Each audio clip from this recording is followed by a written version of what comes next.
Faremo uscire la Bibbia dalla sua bolla teologica e la ricondurremo al suo vero contesto come parte di un patrimonio narrativo diffuso in tutto il mondo. Scopriremo come alcune testimonianze archeologiche e letterarie emerse in Cina, Giappone, India, Turchia e Iran gettino una luce completamente diversa sui testi biblici.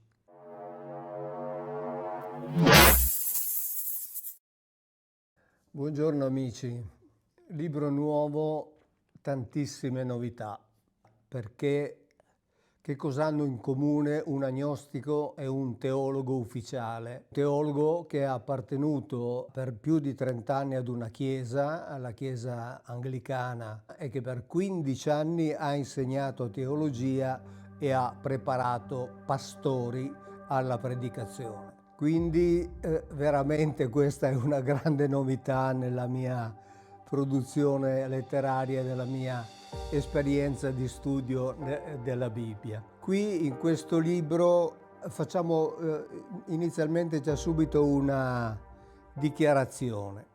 Faremo uscire la Bibbia dalla sua bolla teologica e la ricondurremo al suo vero contesto come parte di un patrimonio narrativo diffuso in tutto il mondo. Scopriremo come alcune testimonianze archeologiche e letterarie emerse in Cina, Giappone, India, Turchia e Iran gettino una luce completamente diversa sui testi biblici. Allo stesso modo, le tradizioni orali di Grecia, Benin, Camerun, Mali, Nigeria, Australia e Papua Nuova Guinea ci porteranno a rileggere la Bibbia mettendo in discussione convinzioni radicate sulle origini dell'umanità, sulle sue potenzialità e sul nostro posto nel cosmo. Già, perché che cosa hanno in comune Yahweh, i draghi dell'antica Cina, i serpenti alati dell'America centrale e anche alcune misteriose figure che compaiono nei più antichi racconti della Mesopotamia?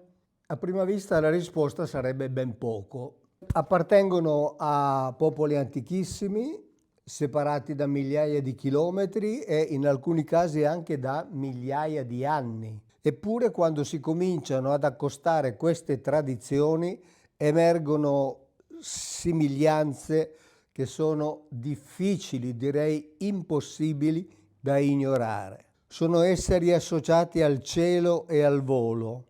Sono figure potenti che portano conoscenze, stabiliscono regole, modificano l'ambiente e intervengono direttamente nella vita degli esseri umani.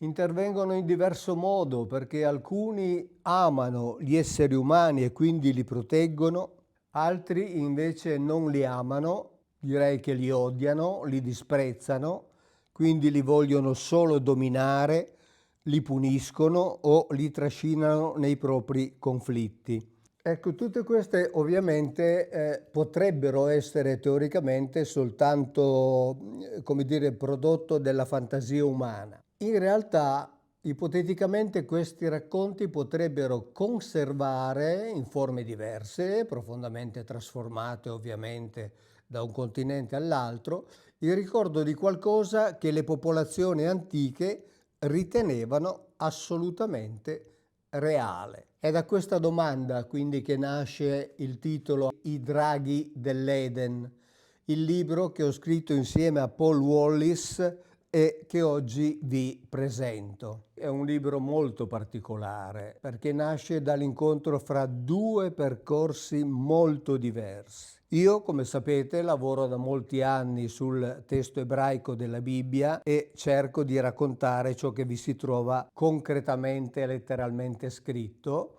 mantenendo separate per quanto possibile le parole del testo dalle interpretazioni costruite successivamente dalla teologia. Paul Wallis arriva invece da un'esperienza molto diversa. Per 33 anni ha svolto il proprio ministero nella Chiesa anglicana. È stato arcidiacono.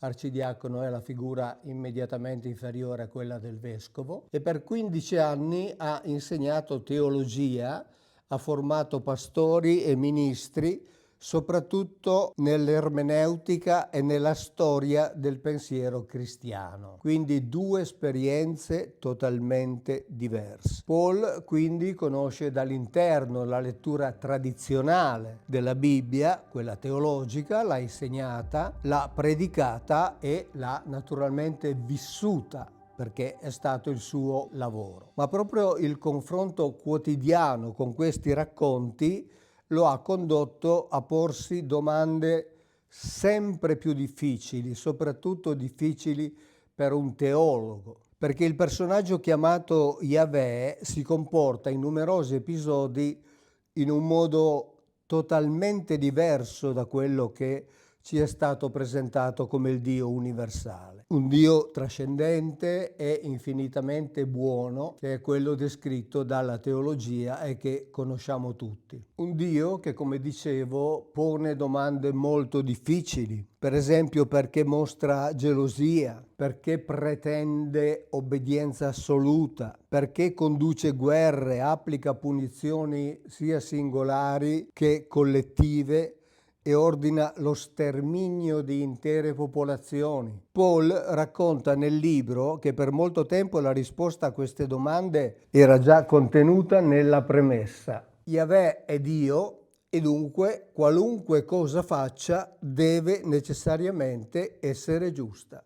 Questa è la risposta ovviamente che dà la teologia. A un certo punto ha deciso però di compiere un esperimento. Ha sospeso, almeno temporaneamente, quella identificazione, non l'ha negata, ha semplicemente smesso di considerarla una conclusione obbligatoria. E in questa sospensione quindi si è posto delle domande. Lui si è chiesto: se non sapessi già che Yahweh è Dio, quale personaggio riuscirei a ricostruire osservando soltanto ciò che dice, ciò che pretende e ciò che fa? È apparentemente una domanda molto semplice, però può cambiare completamente la lettura.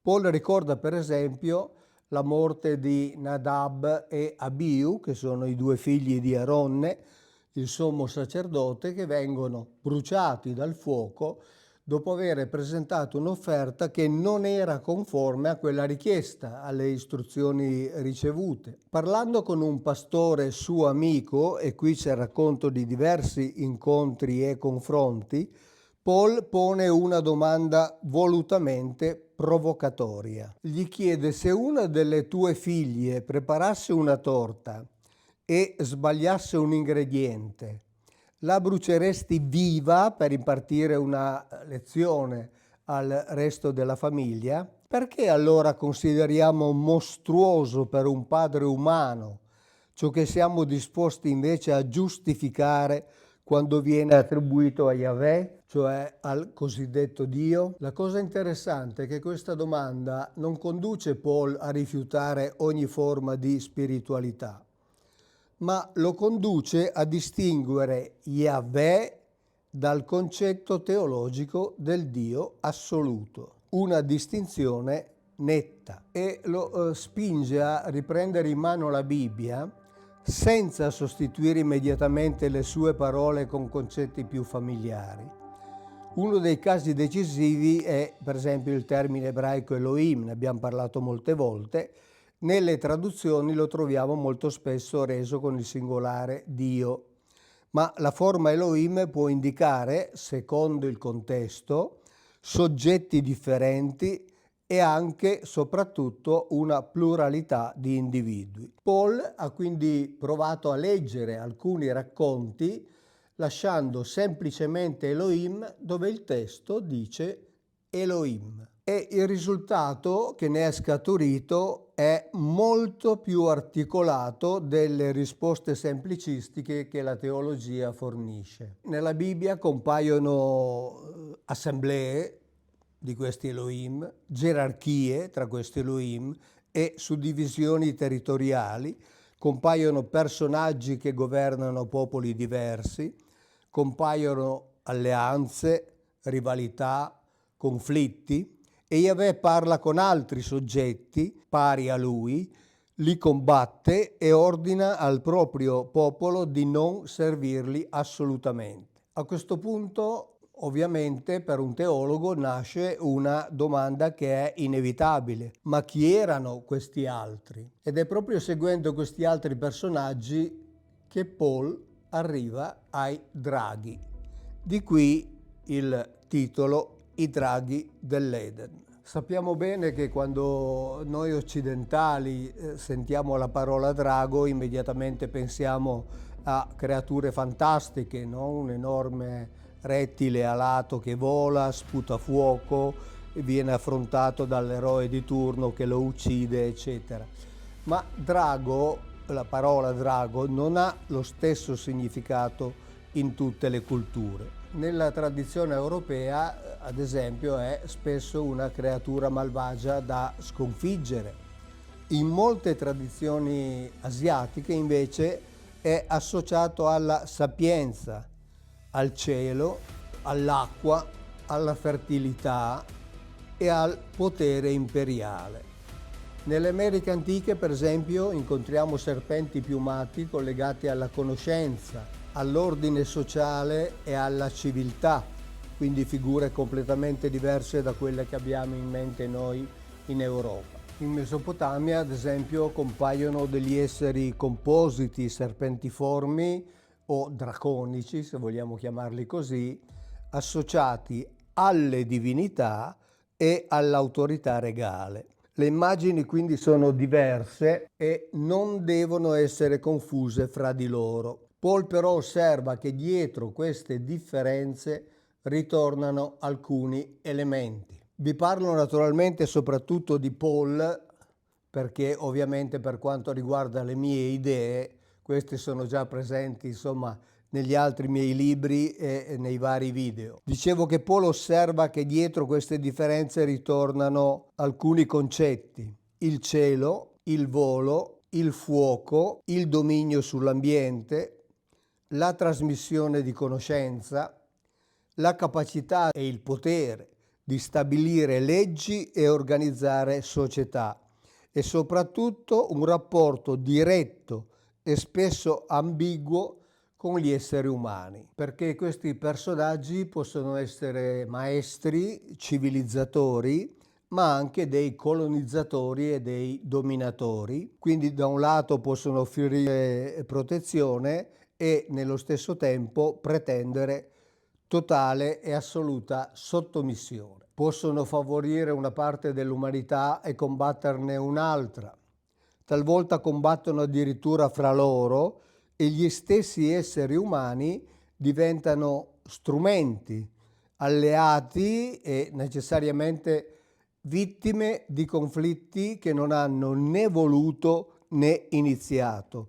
E insomma questo ci ricorda anche ciò che succede al giorno d'oggi, insomma, ai nostri tempi. Ma se ci pensate bene, con tutti i discorsi che abbiamo fatto in questi anni, è un quadro che non appare del tutto estraneo neppure ad alcuni racconti biblici. Quindi queste figure di draghi possono essere messe tranquillamente in parallelo con la figura del cosiddetto Dio Yahweh. Però da dove provengono delle somiglianze che sono così diffuse? Paul utilizza l'allegoria dei ciechi e dell'elefante. Quindi uno di questi ciechi tocca una zanna e conclude che l'elefante è simile ad una lancia, ad esempio.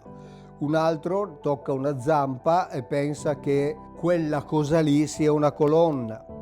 Un terzo afferra la proboscide e descrive qualcosa di completamente diverso, un serpente ad esempio. Quindi ognuno percepisce un frammento del reale, ma nessuno possiede da solo l'immagine intera.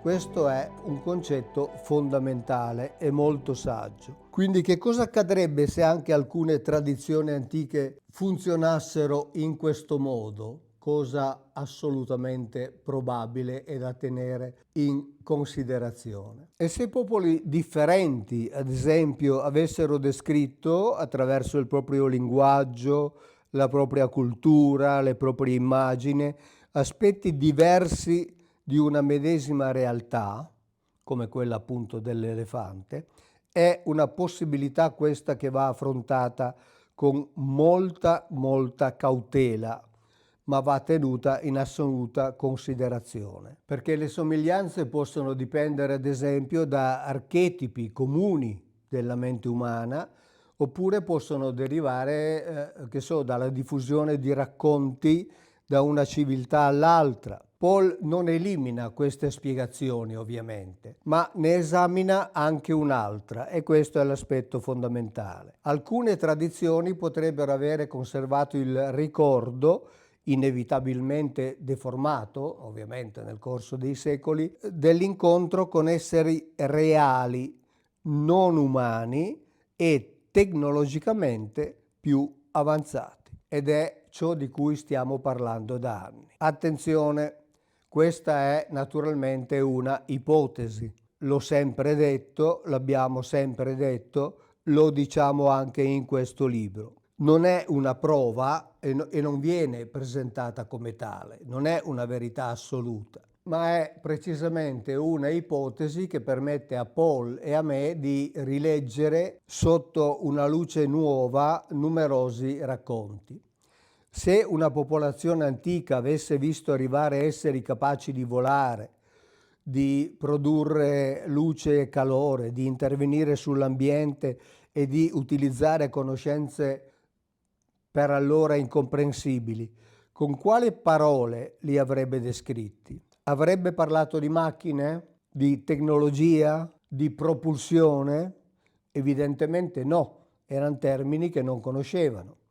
Avrebbe utilizzato le immagini disponibili nella propria cultura, cioè ali, fuoco, serpenti, draghi, carri, nubi, potenze celesti, cioè tutti i termini di cui disponeva per descrivere questi fenomeni assolutamente fuori dall'ordinario. Questo naturalmente non dimostra, no, che ogni drago fosse un velivolo oppure che ogni divinità fosse un extraterrestre. Una interpretazione del genere sarebbe semplicistica, almeno tanto quanto quella che pretende di spiegare tutto come pura fantasia o come ipotesi teologiche.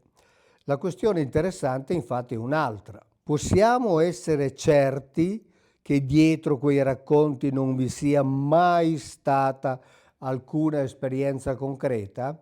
Paul affronta questa domanda tornando alla Genesi, ad esempio, e mettendola a confronto con le tradizioni più antiche della Mesopotamia. La Genesi, osservata in questo contesto, quindi non appare più come un racconto completamente isolato, perché ritornano gruppi di esseri associati al cielo, ritornano decisioni che riguardano la produzione, l'organizzazione e il destino dell'umanità. Nella Genesi quindi ritornano, come nei racconti extrabiblici, interventi sull'ambiente e trasmissione di conoscenze. Ritornano soprattutto contrasti tra soggetti che non sembrano condividere gli stessi obiettivi. Alcuni, ad esempio, appaiono favorevoli agli esseri umani, altri li considerano strumenti di lavoro, li considerano proprietà o presenze semplicemente da controllare e da sfruttare. Altri ancora addirittura, lo sappiamo, vorrebbero eliminarli. Non vi racconterò ovviamente come Paul descrive questo scenario, perché costituisce veramente uno dei percorsi più sorprendenti di questo libro, che contiene veramente delle grandi novità. Posso però quantomeno anticiparvi che nel suo pensiero il giardino dell'Eden non è soltanto il luogo idilliaco che ci è stato insegnato a immaginare, no? Cioè il cosiddetto paradiso terrestre, ma diventa il centro di una importantissima controversia. Una controversia che riguarda la conoscenza, l'autonomia degli esseri umani e il controllo del loro futuro. Anche il serpente dell'Eden cambia la sua posizione. Normalmente noi lo identifichiamo subito con il male e in seguito con Satana, però già abbiamo detto altre volte che questa identificazione nella Bibbia assolutamente non esiste, non è mai formulata nel racconto ebraico della Genesi. Il testo parla di un essere molto intelligente che mette in discussione ciò che gli esseri umani hanno ricevuto come ordine e offre loro una conoscenza proibita. Quindi una figura completamente diversa da quella alla quale siamo abituati a pensare. Perché chi era veramente? Perché li informa che non sarebbero morti nel giorno in cui avessero mangiato il frutto? E perché dopo che lo hanno fatto gli stessi Elohim constatano che l'essere umano è diventato come uno di noi, dice la Bibbia, capace di conoscere il bene e il male? E quindi il racconto sembra conservare molto più di una semplice favola morale sulla disobbedienza, anche perché in effetti l'esito non è stato quello che era previsto, cioè la morte. Paul infatti lo accosta ad altre tradizioni nelle quali figure serpentiformi o draconiche portano agli esseri umani conoscenze che altri poteri volevano mantenere invece riservate. Il medesimo personaggio direi può quindi essere ricordato come benefattore da una parte e come avversario dall'altra. Dipende da chi ha raccontato la storia, naturalmente, come sempre. E qui nasce un'altra domanda centrale del libro. La versione biblica rappresenta forse il racconto dei vincitori, come sempre avviene nella storia umana? La Bibbia ebraica è stata conservata e trasmessa da ambienti legati al culto di Yahweh, che è quello che ha preso il sopravvento. È quindi naturale che ci consegni soprattutto il punto di vista di chi sosteneva Yahweh. Questo è fondamentale da sapere e fondamentale da tenere in considerazione quando si legge la Bibbia. Ed è fondamentale anche perché nella storia umana è un evento che accade continuamente, cioè la storia la raccontano i vincitori, naturalmente, quelli che sono riusciti ad imporsi. Perché chi prevale non è che conquista soltanto un territorio, conquista anche il diritto di spiegare e di determinare chi fossero i buoni e chi fossero i nemici, e i propri alleati diventano degli eroi, gli avversari diventano dei ribelli, dei mostri, diventano dei demoni. Questo è naturalmente ciò che è successo nelle tradizioni di tutto il mondo.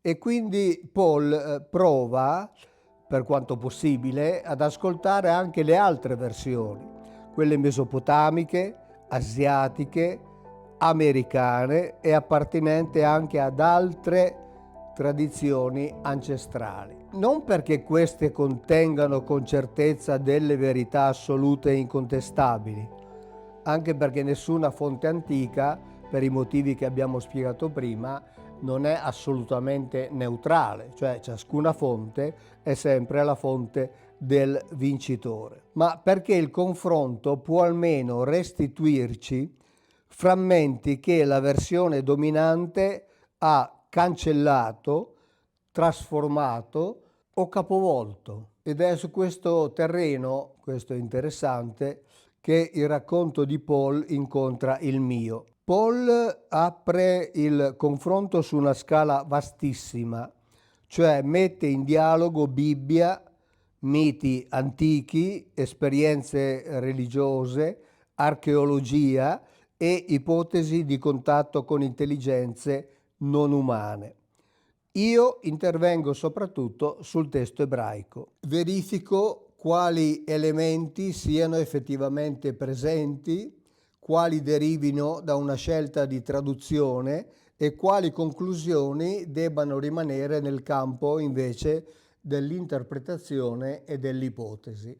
lo diciamo sempre. Quindi non diciamo io e Paul sempre le stesse cose e non arriviamo sempre alle stesse conclusioni. Quando parlavamo io e lui diceva io e te siamo d'accordo al 95-97% e questo è già un fatto molto molto importante. Ed è anche proprio questa differenza, no, che rende interessante il libro. Paul pone domande che molti preferirebbero non formulare. Io cerco di controllare che quelle domande non vengano costruite attribuendo al testo ciò che il testo non dice e il risultato non è ovviamente una nuova dottrina, assolutamente. Noi non vi chiediamo di credere che Yahweh fosse un extraterrestre, non vi chiediamo di considerare ogni drago una macchina volante oppure ogni mito la cronaca precisa di un evento storico. Vi proponiamo di osservare gli indizi, mettere a confronto le fonti e lasciare aperte le possibilità. Come sempre vi chiediamo di avere mente aperta, però avendo a disposizione moltissimi elementi su cui riflettere, perché il vero problema non consiste nel fatto che ci manchino le testimonianze. Forse quelle testimonianze sono sempre state davanti ai nostri occhi, ma purtroppo abbiamo imparato a leggerle esclusivamente come religione, mito o fantasia. E allora il drago nella stanza potrebbe essere proprio questo. Una presenza raccontata da popoli diversi con nomi e immagini differenti, ma mai riconosciuta perché ogni frammento è stato studiato separatamente dagli altri. Ricordate l'esempio dell'elefante. Ma che cosa emerge quando quei frammenti vengono finalmente accostati? Quale ruolo assume quindi Yahweh in questo scenario? Chi sono gli altri Elohim? Che cosa rappresentano davvero il serpente e la conoscenza proibita dell'Eden? E perché culture tanto lontane nel tempo e nello spazio ricordano esseri celesti capaci di governare, di combattere e intervenire direttamente nella storia umana? Ovviamente le risposte proposte dal teologo Paul Wallis le troverete nel libro, insieme alle mie osservazioni, alle verifiche sul testo ebraico e anche ai punti nei quali ritengo necessario distinguere ciò che possiamo documentare da ciò che possiamo soltanto ipotizzare. Noi non vi chiediamo di credere, vi invitiamo a entrare nell'indagine che abbiamo condotto, a leggere le testimonianze, troverete decine di elementi nuovi, decine di argomenti nuovi. Vi invitiamo a confrontare le diverse versioni e soprattutto vi invitiamo a domandarvi se ciò che per millenni abbiamo chiamato mito non possa contenere in realtà il ricordo di una storia molto più concreta, molto più complessa e soprattutto molto più sorprendente di quella che ci è stata raccontata. Il libro I draghi dell'Eden è pubblicato dalla casa editrice Tutti. Il libro è disponibile sia nella versione italiana che nella versione inglese e trovate i link qui nella descrizione, quindi non mi rimane che augurare buona lettura a tutti, salutarvi, ciao e alla prossima come sempre.